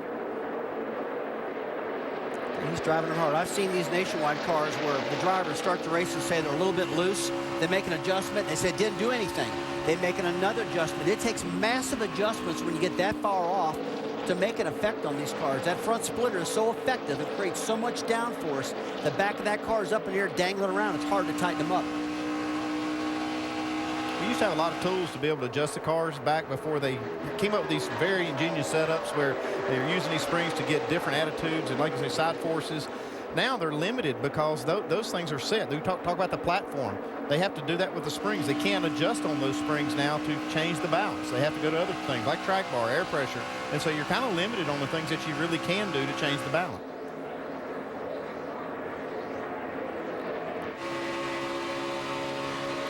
Kyle Larson trying to make up for that mistake he made on pit road by going over the line before they could make that tire change. And that's just a rookie mistake. I mean, he'll learn from that one.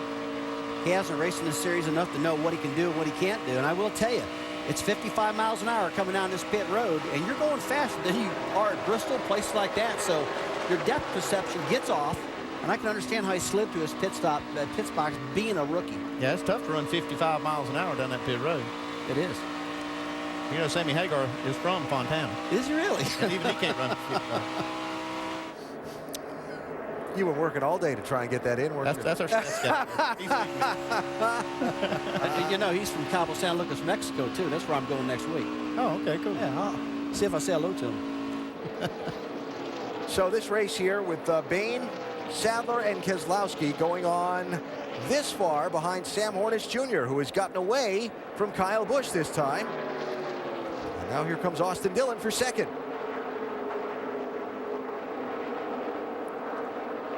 Able to get down on the bottom and get a nose out in front, but Kyle just won't give him that spot coming up off the corner. Tell you what, this track is so big and so fast, but they fight for that little bit of real estate up off of turn 2, up a turn 4, trying to clear each other. Now, when we went back green, it was Brian Scott leading after taking fuel only on the pit stops. I said he came in 6th, went out with the lead, right? How far back would he fall? Well, right now, Brian Scott is running in 18th position. He had fallen back to 12th And then, top of the screen, this happened. Whoa. Oh, my. So. He's lucky he's still rolling. So if you're in a cup race tomorrow and you're watching what do tires do, if I'm in a cup race tomorrow, I'll be putting 4 on every time. Dave, what do you got on Brian Scott? Rusty, I did check with Phil Gould, his crew chief, just to make sure what their thought was on not taking the tires. He said, I wanted to keep 2 full sets behind the wall here and be one up on everybody else and possibly make 2 more pit stops and have fresh rubber on the car. But after Brian got into the wall, he said, I might have a tire going down. So far, he's stayed out. It may just be that feeling of, man, these things are old and worn out. Yeah, there's such a mismatch with his tires and everybody else's. It makes you think, well, there's something wrong with my car. But it really isn't. It's just the decision to leave those older tires on this car. If everybody had old tires, it wouldn't seem as bad to him. Yeah, I tell you, I wouldn't have made that decision. I mean, I understand it a little bit, but right now that car's handling so bad. He's lost so much track position that if a caution does come out, he's so far back right now that that decision didn't work at all. Well, one of 2 things will happen. If it works for you like you want it to and they get the extra caution and the extra set of fresh tires, you're a hero. And if it doesn't and you leave a set of fresh tires sitting in the pits when the race comes to end, that's when you're going to regret. Yeah, don't try this at home. Yeah. The only positive thing he's changed, I guess he saved Childress a little bit of money by not putting them tires on. I don't think they'll look at it that way somehow. No, they won't. Pretty good race for 5th still going on. Trevor Bayne, Brad Keselowski, 6 and 22. But that's all some 2.5 seconds behind Sam Hornish Jr. Hanging tough after he got by Kyle Busch. Still got 43 laps to go, though.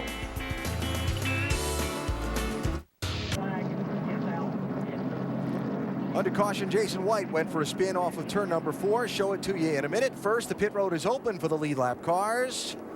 And everybody's headed in. Stops with 39 to go, Doc. And this is the money stop, AB. What do? Do you do 4 tires, 2 tires? What does Danny Stockman do for Austin Dillon? This will be the last set of tires. They're going to make a chassis adjustment. No tire change. Top it off with Sunoco fuel. Dave. Don't slide the tires. That was a command to both Sam Hornish and to Elliott Sadler. They're not going to take any either. Topping off with fuel. Jamie. Kyle Busch says he's too tight following Sam Hornish Jr. No tires here. Too early to put that last set of stickers on. They did make a track bar adjustment to free him up.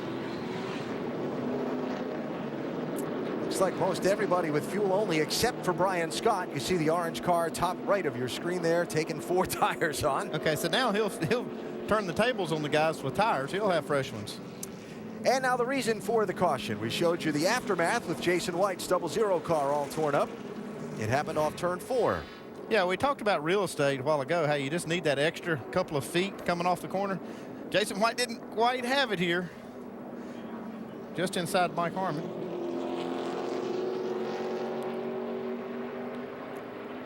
And that grass can do a lot of damage to the front end of that car. Get a number on the splitter on the 00.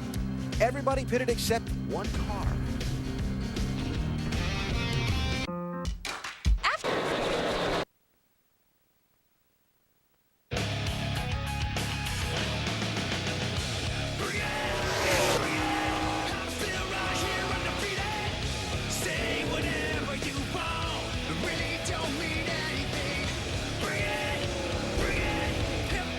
Southern California, the land of stars and cars, today hosting the 5th race of the NASCAR Nationwide Series season. And after this opening 5-race run, a little spring break for the next couple of weekends. Then it's on to Texas and the Lone Star State. Friday night racing on April the 12th, 8 Eastern time on ESPN2. Should be an interesting see there. Kyle Busch has won 5 of the last 10 there, but Roush Fenway has won 4 of the last 5.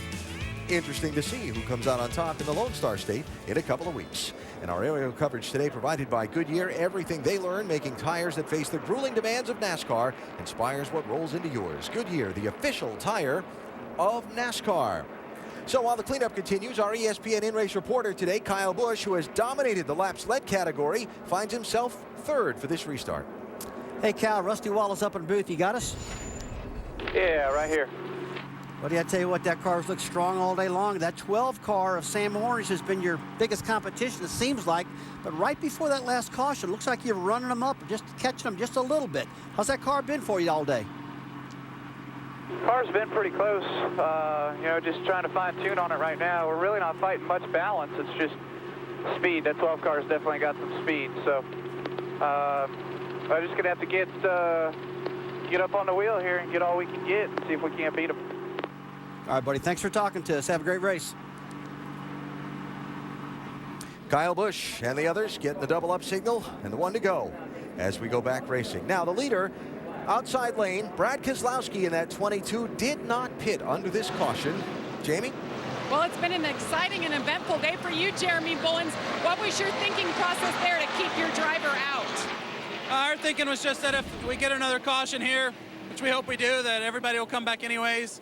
I feel like we're getting really good fuel mileage with our discount tire Mustang, and there's a chance that we could make it, so we'll stretch it out right here, and if we get another caution, everybody's going to come back and get tires anyways. He's been complaining the car has just been crazy loose all day. Now he's saying it's starting to get a little bit better. What do you think you have here for these final laps? Yeah, we're gaining on it. We didn't start out very good. We missed it a little bit today, but we've been working hard on it all day. Getting closer. If we get one more shot at an adjustment, I think we got something for him. We'll see what we can do. All right, 22 is up front, Alan. And hoping they've got enough fuel in the tank to get to the checkered flag if they can stay up front. Now, guy to watch on this restart is Sam Hornish Jr. in the red and white 12. Why? Well, because on the first 2 laps of green flag so far today, he's been the guy. Yeah, he's up there with his teammate. They kind of got Kyle Busch in back there another row. But you can't count Kyle Busch out on these restarts. So he could do some amazing things. He's probably one of the best I've ever seen. I mean, the guy is not afraid to dump it down into turn 1 right on top of the racetrack, stay in the throttle. When some of the other guys are a little timid, maybe sometimes if they're 3 wide, whatever, not Kyle, he goes for it. And wasn't it you that said earlier when we were getting ready for the race that the guy on the inside of row 2 on these restarts is really in the catbird seat? Well, he's got a lot of draft. He can really pick up the speed. Actually, Ricky Craven was talking about that earlier today. Ricky, okay, yeah. Ricky brought us a good point, saying the guy in third is the best. Let's see what happens here.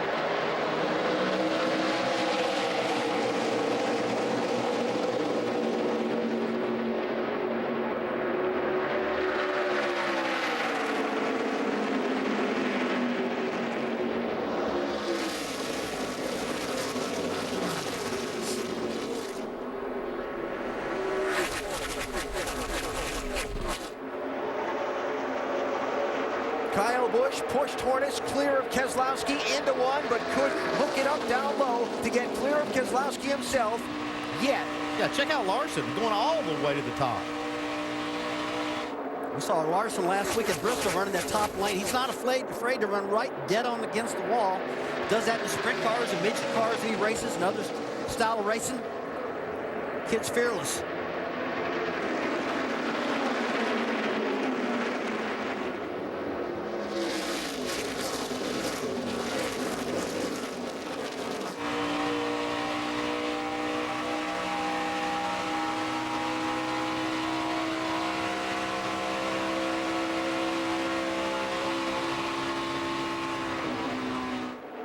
Now the bottom lane didn't hook up for Kyle Busch. He'll try the top while Keselowski pesters his teammate on the low side. I think this is going to work for Kyle Busch, though. He's going to get a big run. You can see right there, he gets by Keselowski.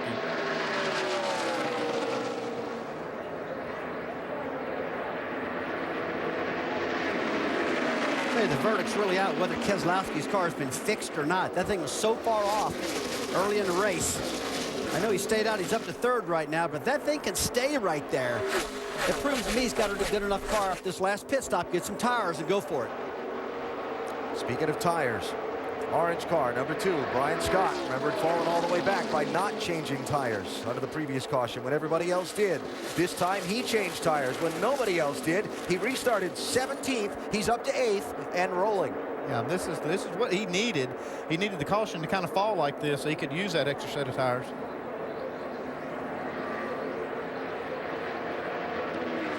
Austin Dillon to third.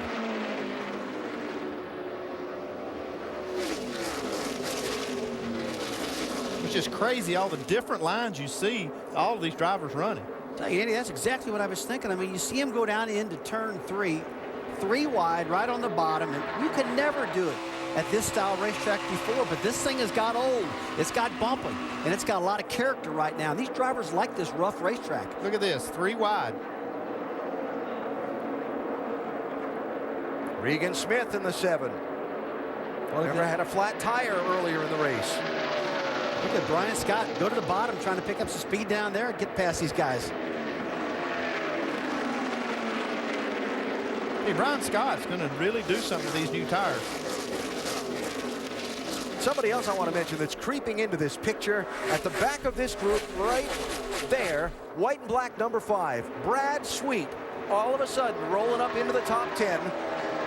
Remember, he had that top 10 finish in this race a year ago in his debut race in the NASCAR Nationwide Series. I think he likes this track in his home state. I think he does. I've seen him. It just slowly kind of crawling up the leaderboard, but now he's right there. And he needs a good run, guys. I mean, he's had some tough luck this year. He really has. And he just needs a good solid runs to get his confidence back up and get up front. I talked him down the garage area, and he did feel good about this racetrack.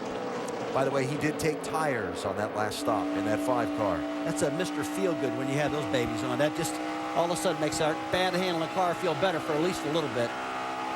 If you take him at the right time and it gets you a good finish, you played it just right. That's right.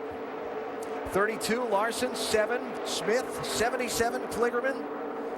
And Elliott Sadler, who led early in this race, had an ignition box that he had to switch and has seemed to into the wall there. Larson a little bit. It's not the first time. He's been up against that wall a couple times today. Just mentioned it on Sadler in the 11. He's got a very fast race car, but it seems like the first maybe 8 or 10 laps after a restart, he really struggles to get going and then gets it up to full speed. Saw Kevin Swindell in the bottom of that 11 car just really get a good run. He's alongside Brian Scott right now, coming down the back straightaway in that Ford Mustang. See, Brian Scott's kind of stalled out on that charge to the front. Now, what happens is, after they run a few laps, 8 or 10 laps, that advantage does seem to diminish quite a bit. Wow. That was a race from the bottom to the top, wasn't it?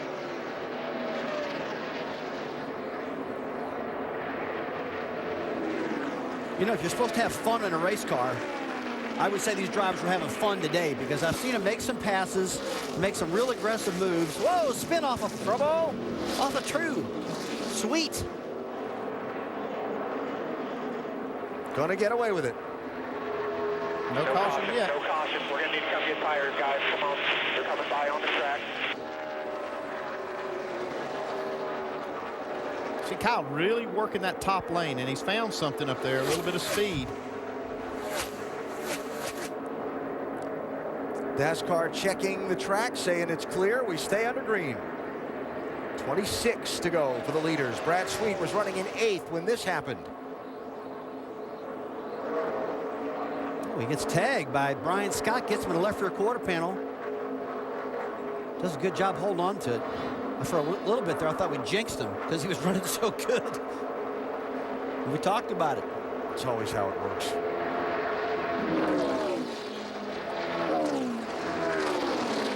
And the 7s still. 77 Kligerman, 7 Smith.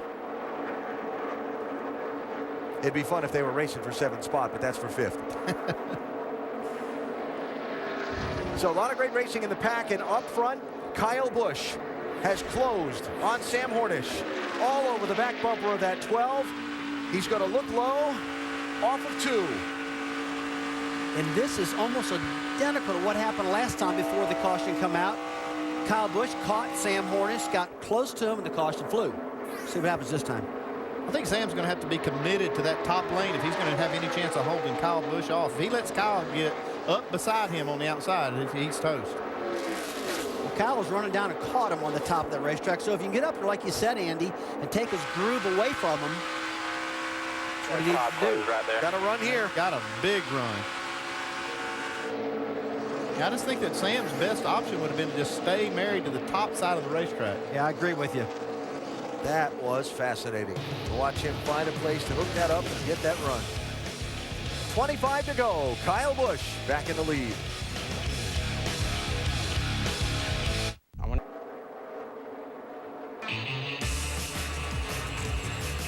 NASCAR Nationwide Series at California, presented by Kawasaki and the off-road rated Terex 4, and in part by Royal Purple, the performance oil that outperforms, and Nationwide Insurance.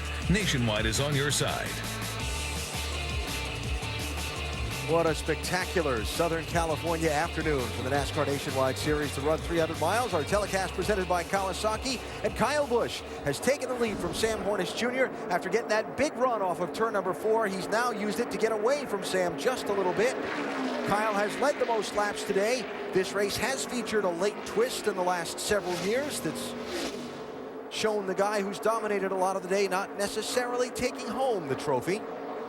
We say that for no other reason than it's fact.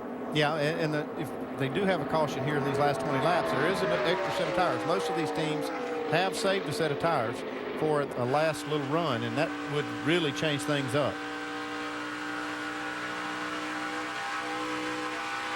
We see Kyle just right against that wall. Isn't that fascinating to watch? Yeah, we heard Joey Logano earlier in the show talking about how you go up next to that wall and you can actually get a little bit of cushion of air that keeps that car, basically makes grip because of it.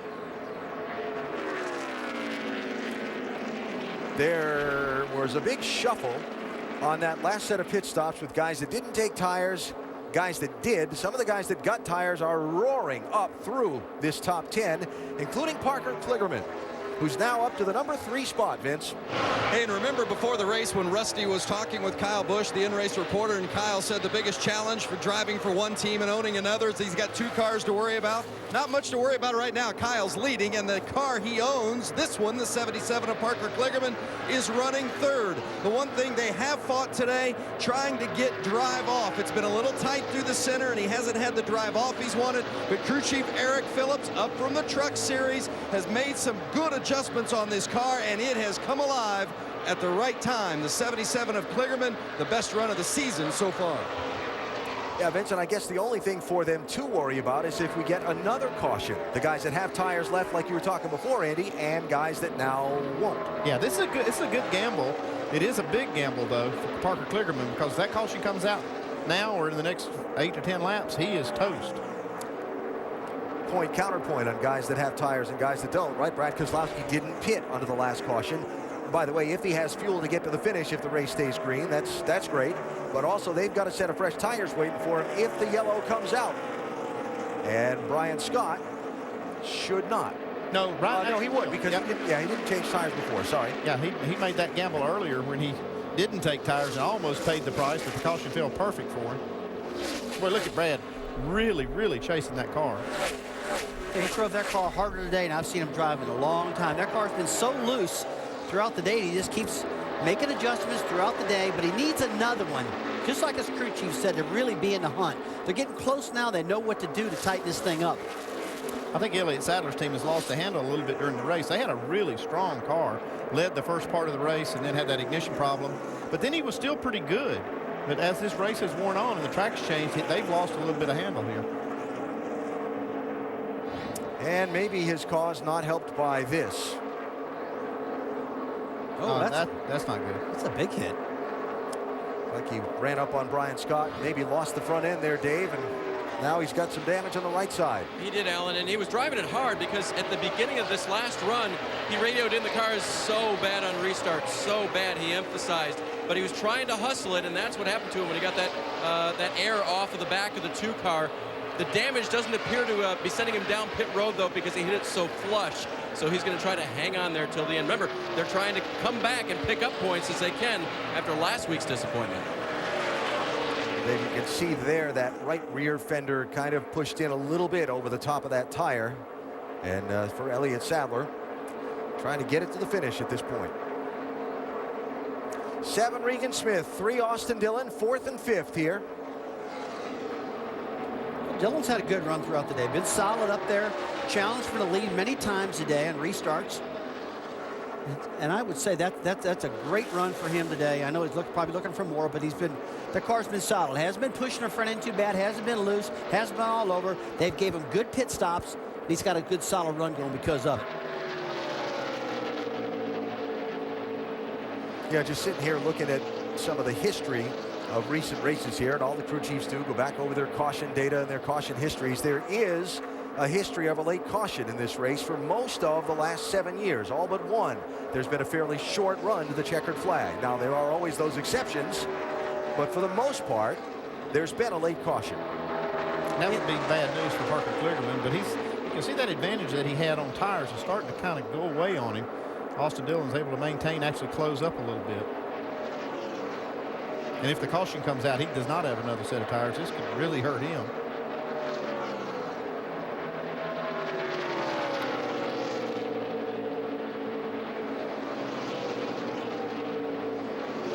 Kyle has been right on that wall. I mean, he's just flirting with disaster up there. If that thing gets a little bit loose, he's going to clobber that wall, but he's been doing that lap after lap and just looking like he's barely holding on to that car. By the way, just to tie that information you just saw together, the green went with 35 laps to go from the last yellow.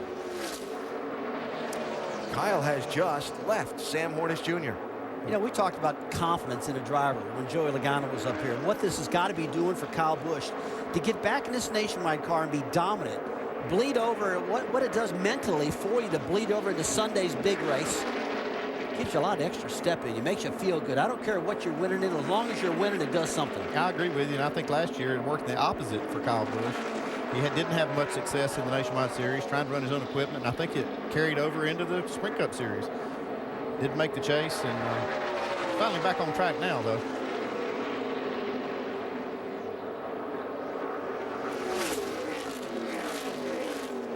Using every inch of that top lane, Jamie, for Kyle to stretch that lead. Absolutely. You guys were talking about the confidence. Well, the high-speed racing is over for today, but the high-flying tricks and jumps have not stopped yet. Don't miss a compilation of the most exciting moments and feats from X Games Tigna. It's the Tigna Anthology, Sunday at 7 on ESPN and live on Watch ESPN. Kyle Busch has driven a Joe Gibbs Racing Toyota into victory lane at this Speedway. The team celebrating there for a 9th straight year. Let's check in.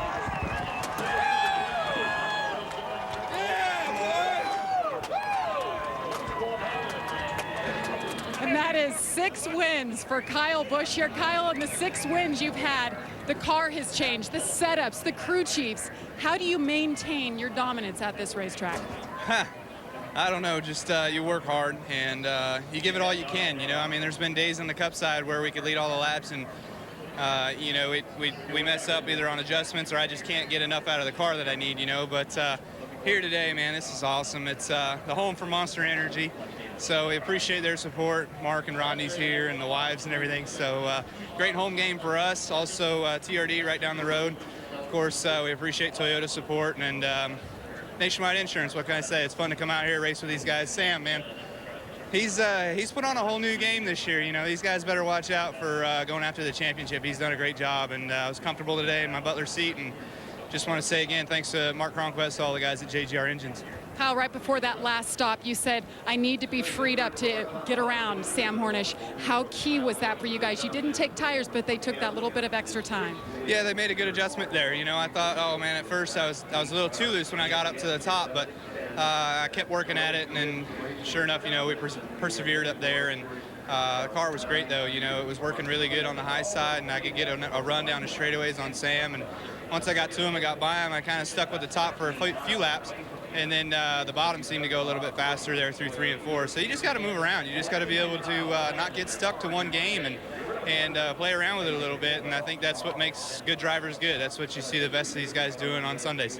All right, Kyle Busch is going to try to get the first win for Joe Gibbs Racing here in the Sprint Cup Series tomorrow. Alan? Yeah, Jamie, for all their success on Saturdays, they're still looking for that win on Sunday. But for Joe Gibbs Racing on their Saturdays here in the Nationwide Series, what a mark. Yeah, he's back. 9 straight at this racetrack. Very impressive.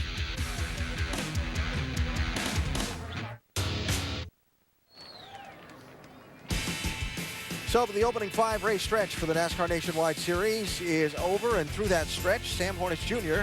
has come away with a nice little championship lead. Justin Allgaier losing a little bit of ground today. Couple of weeks off for the Nationwide Series after this opening 5-week run that's seen them run over to the Pacific time zone 3 times in those 5 weeks. And then after a 2-week break, it's on to Texas. Yeah, that's going to be a good race there. Pretty close to this racetrack. A little bit shorter, but still bullet fast. And a short track at Richmond, Talladega for some more drafting racing and more.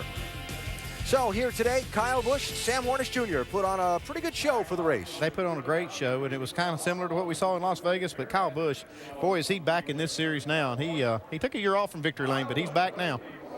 Next up in a couple of weeks, Friday night, April 12th, starting at 8 Eastern time on ESPN2, the race from Texas. And coming up next is SportsCenter.